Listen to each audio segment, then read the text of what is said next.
Shalom. Kebenaran hari ini 9 Juli 2023 dengan tema Perjumpaan dalam Pikiran dan Perasaan. Bapak Ibu Saudara yang dikasihi oleh Tuhan, Yeremia 29 ayat 13-14 berkata, "Apabila kamu mencari aku, kamu akan menemukan aku. Apabila kamu menanyakan aku dengan segenap hati, aku akan memberi kamu menemukan aku. Demikianlah firman Tuhan. Dan aku akan memulihkan keadaanmu, dan akan mengumpulkan kamu dari antara segala bangsa, dan dari segala tempat kemana kamu telah kucerai-beraikan. Demikianlah firman Tuhan. Dan aku akan mengembalikan kamu ke tempat yang dari mana aku telah membuang kamu." Ini adalah dua ayat dari sekian ayat lain yang menunjukkan bahwa Tuhan pasti dapat ditemukan oleh orang-orang yang mencari Tuhan dengan segenap hati. Kiranya Tuhan memberikan kepada kita gairah, semangat untuk mencari Tuhan, sampai kita benar-benar menemukan Tuhan. Kita tidak mungkin bisa hidup suci. Kita tidak mungkin dapat meninggalkan percintaan dunia kalau kita tidak mengalami perjumpaan dengan Tuhan. Sebanyak apapun ilmu tentang Tuhan yang dimiliki seseorang, atau sebanyak apapun teologi yang dimiliki seseorang, tidak cukup membuat orang itu menghormati Tuhan secara patut. Tidak cukup membuat orang itu takut akan Allah secara benar.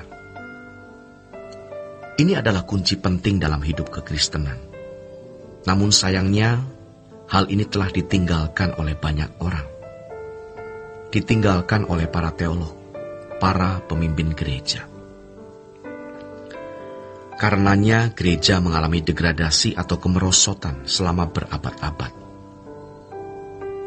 Kalimat, "Cari aku, kamu akan menemukan aku," ini tidak boleh hanya dipahami belajar tentang Tuhan atau belajar ilmu teologi.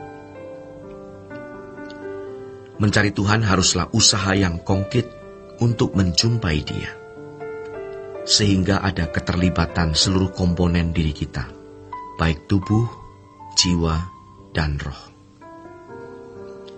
Karena Allah memiliki pikiran dan perasaan, maka mestinya perjumpaan dengan Allah merupakan perjumpaan di dalam pikiran dan perasaan. Perjumpaan dalam perasaan artinya kita merasakan apa yang dirasakan Tuhan. Perjumpaan dalam pikiran artinya kita bisa mengerti apa yang Dia ingini, Dia kehendaki di dalam hidup kita untuk kita lakukan. Rencana-rencana Allah untuk kita penuhi di dalam hidup ini. Ini tidak bisa ditemukan melalui buku literatur. Tidak bisa. Tidak cukup mendengarkan orang berkhotbah. Tidak bisa. Harus ada perjumpaan langsung dengan Dia. Kalau firman Tuhan mengatakan, "Kecaplah," berarti ada sesuatu yang kita rasakan, baik tubuh, jiwa, dan roh kita. Memang menyedihkan sekali kalau di lingkungan sekolah-sekolah tinggi teologi, hal yang bersifat supranatural, yang tidak bisa dibuktikan atau diverifikasi ala sains, dianggap nonsens dan dipandang membahayakan. Jadi kita bisa melihat orang-orang yang belajar teologi, makin tinggi semesternya, semakin tinggi stratanya. Sarjana S1, magister S2, doktor S3, makin menjauhi pengalaman-pengalaman real dengan Tuhan. Makin menjauhi apa yang dipandang sebagai subjektivitas. Padahal Allah itu pribadi. Perjumpaan dengan Allah selalu subjektif. Tetapi subjektif tidak selalu salah. Memang pengalaman seseorang tidak boleh dipaksakan dikenakan ke orang lain, tetapi bisa menjadi pertimbangan. Subjektivitas setiap orang menjadi dasar orang itu bertumbuh. Betapa merosotnya nilai-nilai kekristenan ketika pengetahuan tentang Tuhan atau teologi yang diperoleh di bangku sekolah tinggi teologi atau dari jurnal-jurnal ilmiah teologi dianggap sebagai penemuan dengan Tuhan. Hanya melibatkan rasio atau pikiran. Jika demikian, orang yang tidak beragama Kristen pun juga bisa membuat jurnal-jurnal teologi semacam itu. Dalam Yohanes pasal 21 tertulis, masih banyak hal-hal lain lagi yang diperbuat oleh Yesus.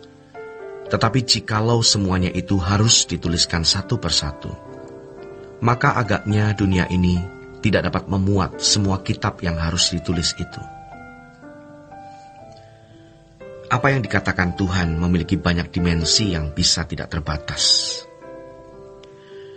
Dan setiap orang dapat menemukan dimensi itu sesuai dengan pengalaman hidup yang dia alami.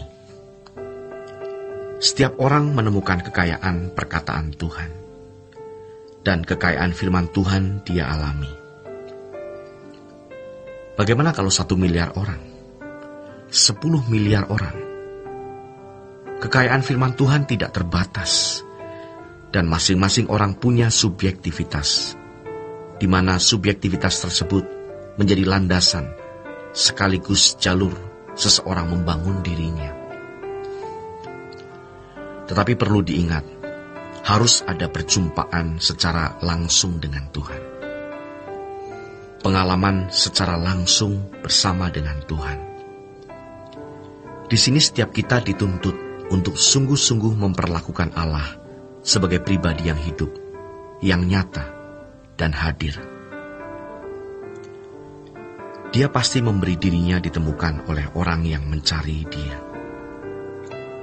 Masalahnya, seberapa kita memiliki gairah untuk mencari Tuhan?